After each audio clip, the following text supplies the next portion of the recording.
Hello, my name is Michael Newart. I am an electromagnetic field test engineer and electrician, and I've been doing this work to reduce electromagnetic fields for over 27 years. In this short video today, I'm going to give a brief demonstration of what causes high magnetic fields from electrical wiring. And the answer is, in most cases, current loops. Current is the flow of electricity. Here in the United States, 60 hertz electricity. In other parts of the world, 50 hertz electricity. It's an alternating current, that's why it's called AC. And as this current flows, when the electrons are flowing one direction down the hot wire, the live wire, in one direction, they make a magnetic field around that wire that twists around in one direction. And when those set of electrons come back the opposite direction, and this is very fast because this electricity is flowing at almost the speed of light. The electrons, as they come back on the paired wire, here in the United States we call it the neutral, that's the return wire, because the electrons are going in the exact opposite direction, they actually make an opposite field, a field that wraps around their wire in the opposite direction. And so I'm going to show you a little how it happens here when you have these two wires, the hot and the neutrals, close together versus when that current divides up, what we call a current loop. And loops of current are common. You make intentionally loops of current in the windings for a motor or transformer. So basically you have lots, sometimes hundreds of loops in a motor or transformer where the current goes around these loops, and each one makes another magnetic field. You also have this in electrical panels. It's the reason that electrical panels tend to have high magnetic fields, because inherent in there, the way that the bus bars are located, the hot bar and the neutral bar, you have some opening up of the neutral and the hot. You have like a little loop in there, and that tends to make high fields. So for wiring, in most cases, our hot and our neutral are fairly well paired. So in a situation like this cable here, we have this one here I can see is the hot, this one here is the neutral. Now actually in a very low magnetic field environment. We're in the range of 0.03, 0.04, 0.05. That is quite low for magnetic fields for any neighborhood. In fact, that's about as low as this meter goes down to. It doesn't go down to absolute 0.00. So this is quite good. And you can see right now there's no load on this wire, so there's nothing being picked up. There's no magnetic field here from this wire, but I'm going to turn on a load. I have a fan running. I don't know if you can hear that in the video. Now there's a fan running, and so there you can see when you get close to the wire you have a magnetic field. That's normal. And then as you come away, it drops off pretty quick. Now I'm just going to show you one little thing. I'm going to twist these together as tight as I can for the moment and take that measurement again. And you might notice that we have lower, we got about like in the range of 4, 5, a little bit lower than the 8 that we have without the twisting. Even 9 or 10. So that has to do with when I twist these, it's as if I'm getting the hot and the neutrals even closer to each other, theoretically. So the reason that this has a field is because the hot and the neutral have just a little bit of a distance between them. It's very slight, maybe not even 1/8 of an inch.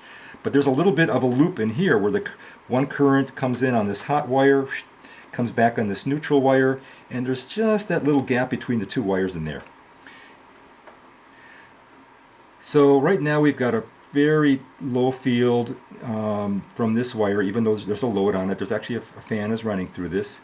And as you can see, as I get, this goes down to the zero, the ambient, at about 5 inches away.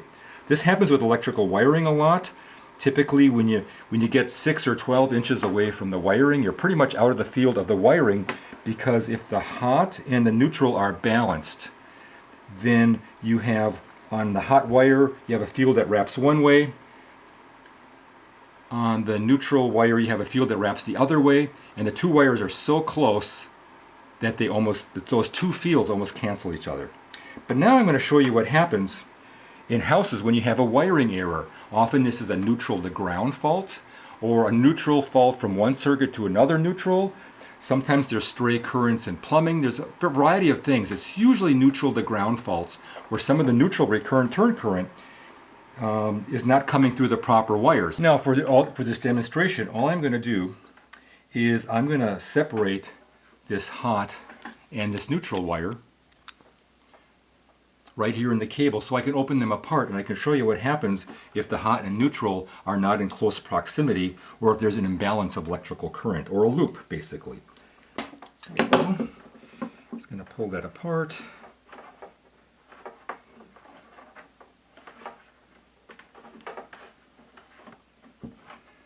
That looks like it's going to be good enough. So now you can see we have no power on here. Actually right now the room that we're in has gone down a little bit. This is what happens with magnetic fields. This is a very low ambient level, but it goes up and down. Right now it's only 0.03. What I'm going to do now is I'm going to turn on that source. Okay, now I have turned on that source, and we still have a fairly low magnetic field here, 0.05, 0.04 in the background. I'm going to bring my wires up. There's a load going, and now if I twist this again, we can probably get sort of our lowest levels. And there, yeah, we're in the range of like around 4. And if I go back where we're not twisted, we have a little bit more, up to 10. Now watch what happens. I'm going to open this loop just a little bit. I'm already up to 22, 23 milligauss just by opening this up a little bit.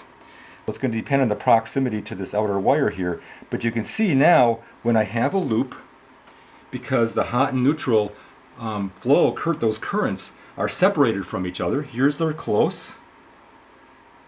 I'm going to get that down.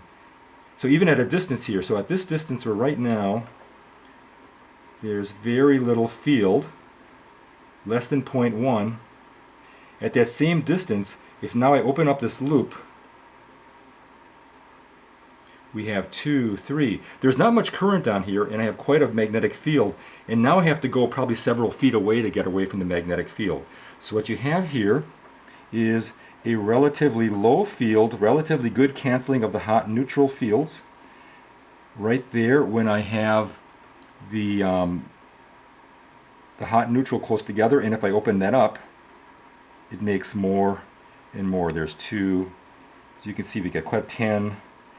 So where before, at this distance, if I hold this wire out at the distance I had before where I had 0, when they were together, the hot and neutral, and thus balanced, I had pretty much 0 field, and now I have in the range of 13, 14 milligauss, from the same current flowing here. And again, there it's relatively low. Let's do it like that. And there it's relatively high. That's all the difference that happens when you take the Romex or any wiring.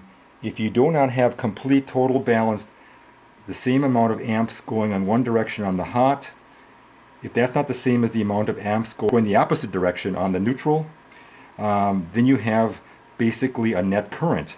And again, when you have just one of those wires in from that loop, you get quite a high field. There it is.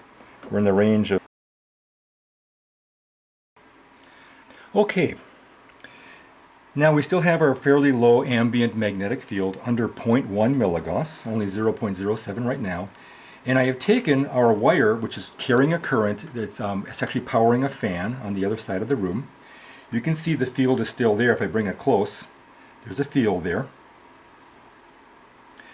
But this is a situation now where the hot wire and the neutral wire have equal currents but in opposite directions. So they cancel fairly easily. The magnetic field made from the one wire wraps one way, and the magnetic field from the other wire wraps the other direction. They're two opposite directions, and together they almost cancel each other. And what happens is in wiring errors in buildings, or all kinds of issues wiring where you have a neutral to ground fault, or you have a neutral from one circuit going to another neutral, or you have some electricity, some current running on water pipes. All of those things tend to make magnetic fields because it's a situation similar to this where here I'm about 2 inches away from the wiring and I'm only about 0.5 milligauss, but now look what happens when I start this, open this up. I open it up just a little bit and it's not as balanced, and now we have, instead of 0.5, we have almost 5 milligauss. So it's like a factor of 10 already. If I open this up even more, there's 6. And if we get close to one of these wires that has, because of the imbalance now, we get quite a bit. There we're getting around 30, over 35 milligauss when we're close. Where before, when we have very close to the wires, right there, see, we're going to get it to about 1 milligauss. They're right there around 1 milligauss. And then if you open that up, now you're at 10 milligauss. So you see we have a factor of about 10 in this case. 10 times stronger field when, if for any reason the hot current, the current on the hot wire that's going to the device, say your refrigerator, if something happens and not all of that current is coming back on the neutral that's paired with it. Like let's say there's 10 amps going to your refrigerator, but only 6 amps is coming back because at your refrigerator there's a short to ground. That means that there's a net current here of 4 amps, and somewhere else there's 4 amps running in the grounding system. And for instance, with refrigerators, I've seen that on the metal, the copper metal tubing for the water dispenser and the ice maker. So there's all kinds of things that can happen. But when you have unusually high fields in houses, and it's obviously from the wiring, it's usually something like this where the hot and neutral are not canceling properly. And so what I've set up here just in the carport of my home here is a length of Romex wiring, old Romex wiring. I just pulled off a job, and here's where I'm getting the power from, right from a regular electrical outlet. And in the other end of this wire, I have a heater set up. This is just your regular old electrical heater that you might have to heat a room. And the reason I'm going to use that is because it's a strong load and it tends to make a big field. Now the heater is far enough away from my setup that it won't affect, won't make fields where we're measuring. We're going to only be measuring the wiring. And the first thing I want to show you is I have a little setup here. I have a Gauss meter, a very accurate Gauss meter, just about 2 inches above a section of building wiring. And as you can see, this is a very low field location right here without the heater running. We're at 0.00.1, very, very low field. All I'm going to do, and as you can see, even the position of the wiring can make a little difference. I'm going to twist it a little bit. Oh, I actually have to turn the heater on first. I'll do that first. We're going to come over here. I'm going to turn the power on. The switch here. We're going to come back. We should see some numbers now. Okay, here we are. I think you can see that. We're at around 16, 17 milligauss. So you might remember over here at the end of everything, here's this electrical heater I have plugged in. Here's just a splice I made from the building wiring to the wiring to feed the heater. And what I'm going to do is I'm going to undo the white wire. The white wire is the neutral.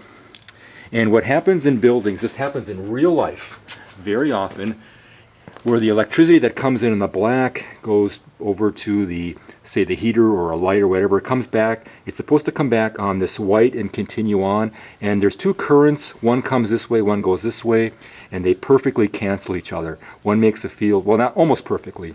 One makes a field that wraps one way. One makes a field that wraps the other way. The electricity is flowing at the speed of light, so it's pretty much instantaneous for this purpose. And those two fields are so close that they pretty much cancel each other. What happens in real life is an electrician makes an error, and all of a sudden the electricity that's coming back on this white wire, instead of coming on the correct white wire returning, instead goes on the white wire from some other circuit, or even goes into the grounding system. And once you go into the other white wires, you're starting to go through other circuits. And also if it at all connects to the grounding through this kind of error, then you're going to have all kinds of currents on things like water pipes and gas pipes and all kinds of metals in the house and the building. And it's these net currents and stray currents that are actually the biggest cause of magnetic fields. And this is even the cause of a lot of the magnetic fields from power lines. A lot of the times the power lines is the same issue. The electricity going out from the plant to wherever it's going, sometimes some of that electricity is actually returning through the municipal water pipe system, that grounded system, sometimes even through the earth itself. So those are called net currents and stray currents. And all that is, as you can see here, now the electricity that normally would go along this wire, go to this heater, come back, and instead of going back on this building wiring like it should, it's going to come back. I've just hooked up, for our purpose here, an extension cord, which is simulating like having another circuit where the wiring is coming back. It just makes a circle, comes back, comes around, and it actually goes ultimately and feeds into the same outlet where I'm getting my power from. This is what happens in buildings all the time. Okay, now we're going to set this up over here. You can see that we're still at 0.1. It's still a pretty nice low field because I don't have anything turned on yet. Now what I'm going to do is I'm going to turn on the power for the same heater again, but now instead of before, remember where we had about 16, 17, 18 milligauss with the same setup, now you're probably going to see a lot higher level because we have this net current. Here we go. There, I just turned on the heater. The heater is on, and now what we're reading is more like 240, 250. So we've gone from a level of something like 16, 17, 18, and now from the same wire we're getting 250, 255, 254, something in that range.